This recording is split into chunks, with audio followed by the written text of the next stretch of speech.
आइए, good morning to all of you students. आइए हम लोग अध्याय 1 का भूगोल का अध्याय 1 का जो है बात कर रहे हैं संसाधन एवं विकास पर, है ना।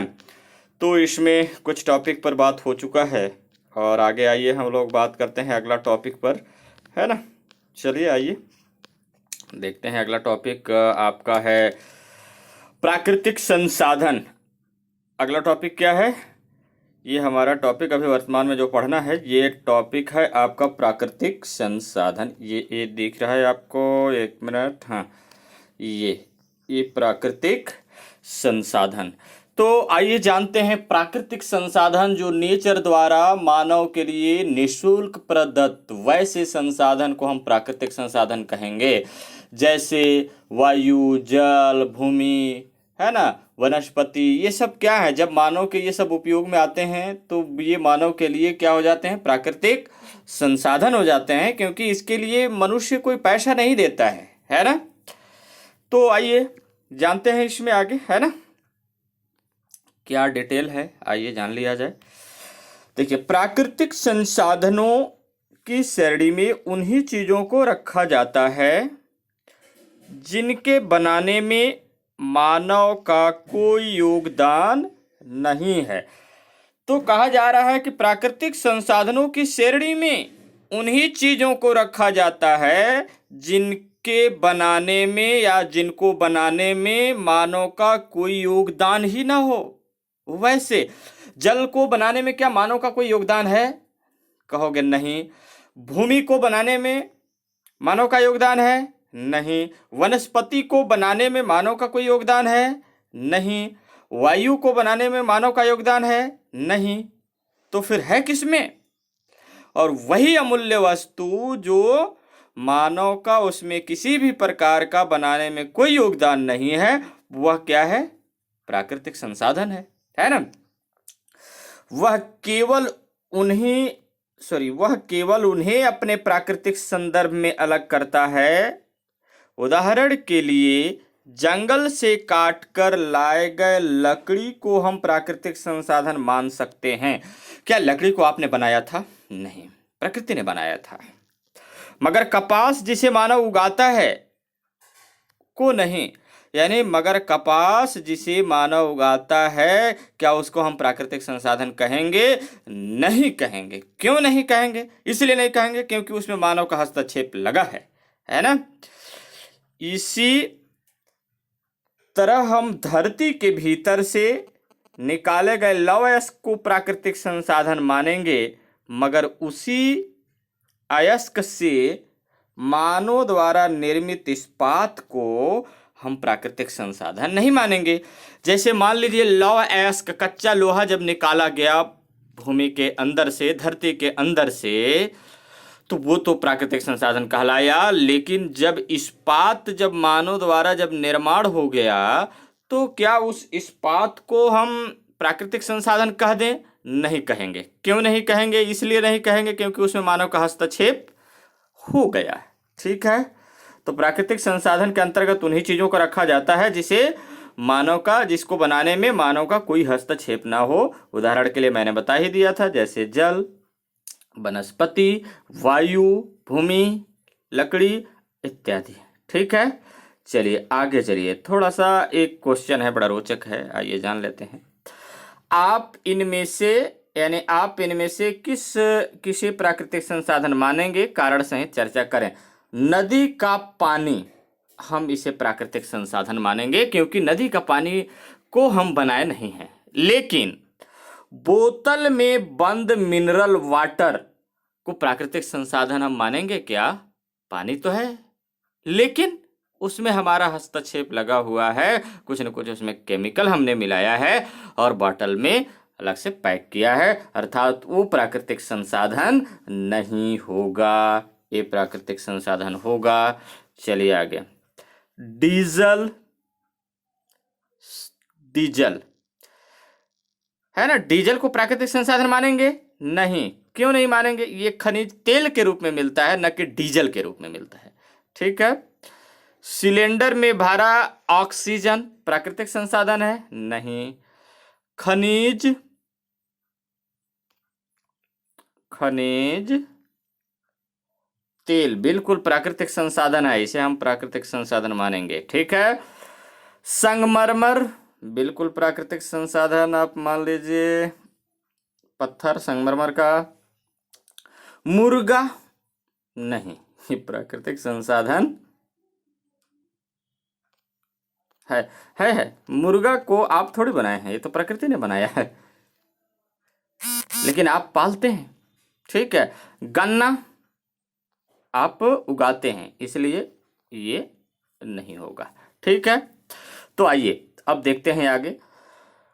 यानी प्राकृतिक संसाधन को अलग अलग तरीकों से वर्गीकृत किया जाता है। बिल्कुल सही बात है कि प्राकृतिक संसाधन को अलग अलग तरीकों से वर्गीकृत किया जाता है। जो संसाधन जीवों पर आधारित हैं उन्हें जैविक संसाधन कहते हैं। अब आपसे एक क्वेश्चन पूछा जाएगा, जैविक संसाधन किसे कहते हैं? तो आप बता लेंगे कि जो संसाधन जीवों पर आधारित होते हैं उसे हम जैविक संसाधन कहते हैं। जैसे उदाहरण के लिए लकड़ी, मछली आदि, ये क्या है? जैविक संसाधन के उदाहरण हैं। और उदाहरण है जैसे कोयला और खनिज तेल को भी इसी श्रेणी में रखा जाता है, क्योंकि वे मृत जीवों से बनते हैं। या तो खनिज तेल की बात कहिए या कोयला का बात कहिए, ये मृत जीवों से बनते हैं। ठीक है। लकड़ी, मछली, ये सब क्या हैं? ये जैविक संसाधन का उदाहरण हैं। ठीक है। तो अब आप बता लेंगे जैविक संसाधन किसे कहते हैं। जो संसाधन जीवों पर आधारित हैं उन्हें जैविक संसाधन कहते हैं, जैसे लकड़ी, मछली आदि, और इसके साथ कोयला, खनिज तेल इत्यादि। ठीक है। अगला आइए, दूसरा बात क्या है? दूसरी ओर जो निर्जीव भौतिक संसाधन है, निर्जीव मतलब आप अजैविक जिसको कह सकते हैं, निर्जीव मतलब अजैविक, जैविक संसाधन तो अजैविक मतलब निर्जीव। अब यहाँ पे आप सजीव संसाधन भी कह सकते हो ऊपर वाला में। तो यहाँ पे दूसरी ओर जो निर्जीव भौतिक संसाधन है, जैसे भूमि, वायु, जल, धात्विक खनिज, जैसे धात्विक खनिज में जितने हैं, लोहा, तांबा, सोना, चांदी, ये सब ये क्या है? निर्जीव भौतिक संसाधन है। आदि को अजैविक संसाधन कहते हैं। ठीक है। जो निर्जीव भौतिक संसाधन है, जो कैसे संसाधन है?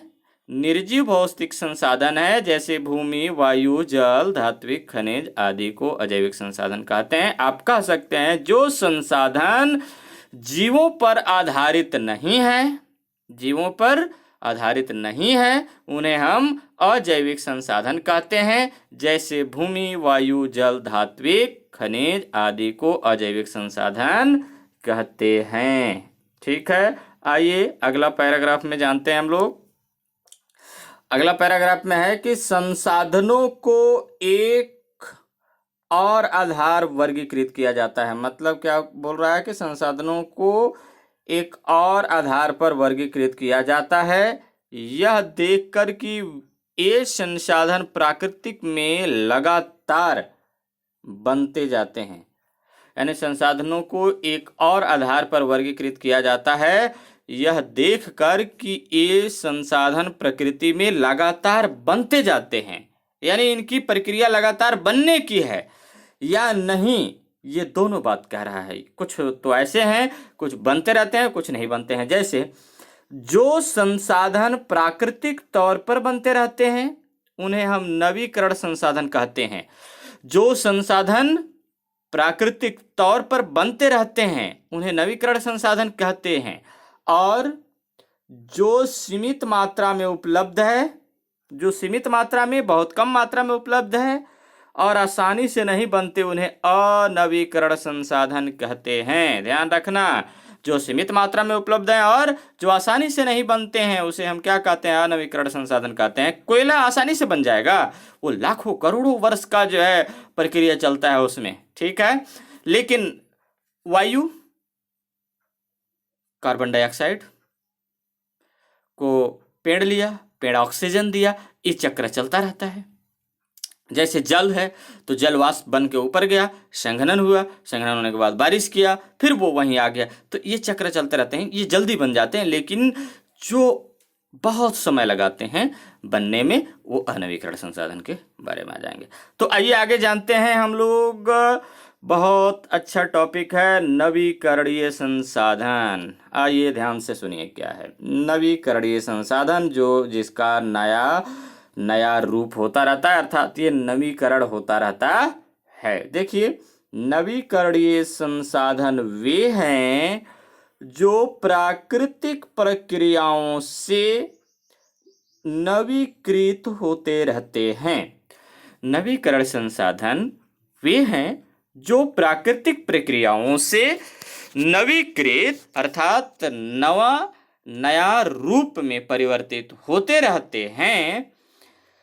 ये पृथ्वी पर सतत रूप से विद्यमान रहते हैं। जैसे इसका अलग कलर कर देता हूँ, क्या एग्जाम्पल है, ध्यान दीजिएगा। वायु, जल, वन, पशु इत्यादि, ये सब क्या होते रहते हैं, नवीकृत होते रहते हैं।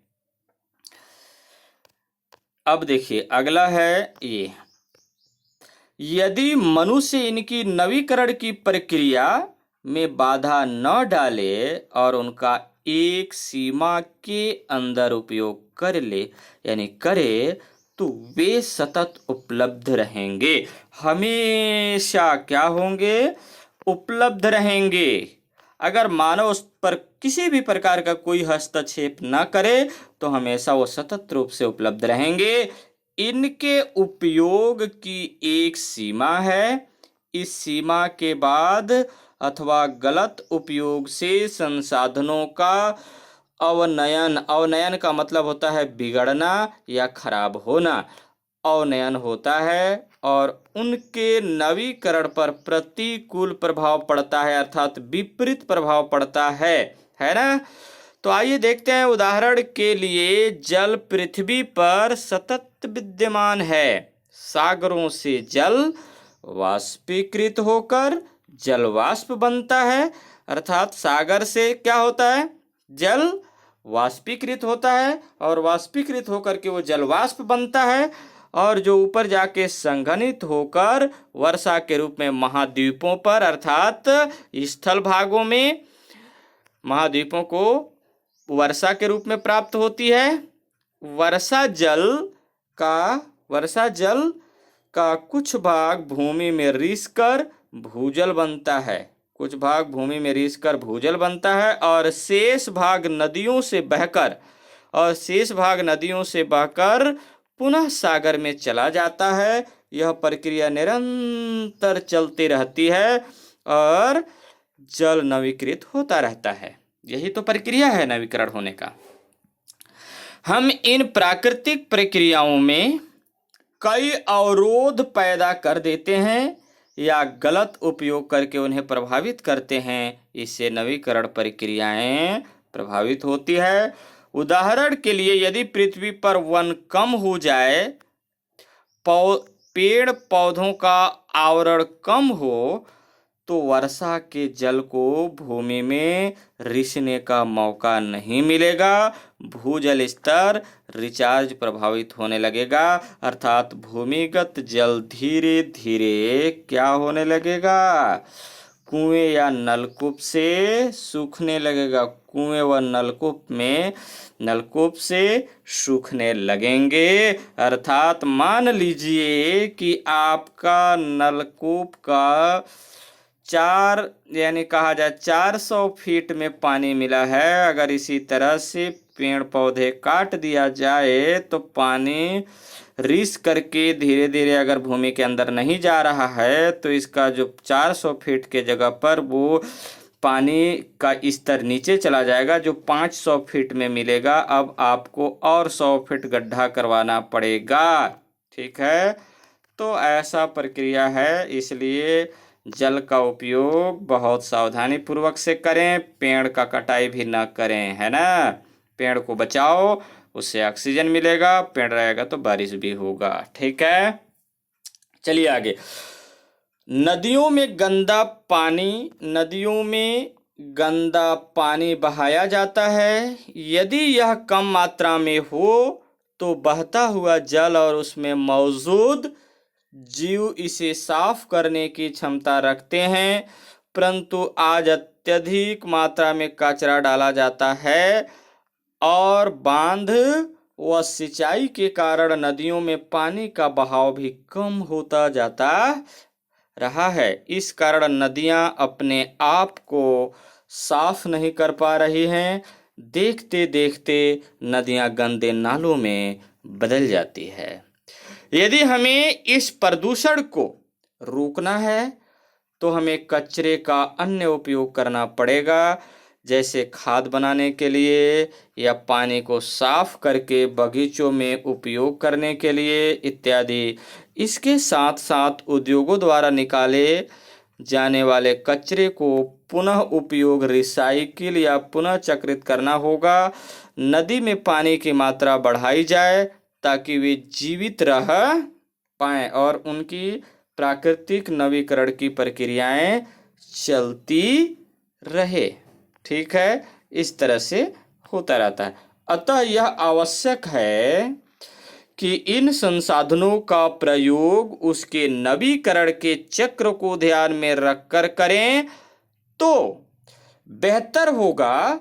हमें यह भी ध्यान रखना होगा कि हम जितने संसाधन का उपयोग कर रहे हैं वे उतने नवीकृत हो पाएं।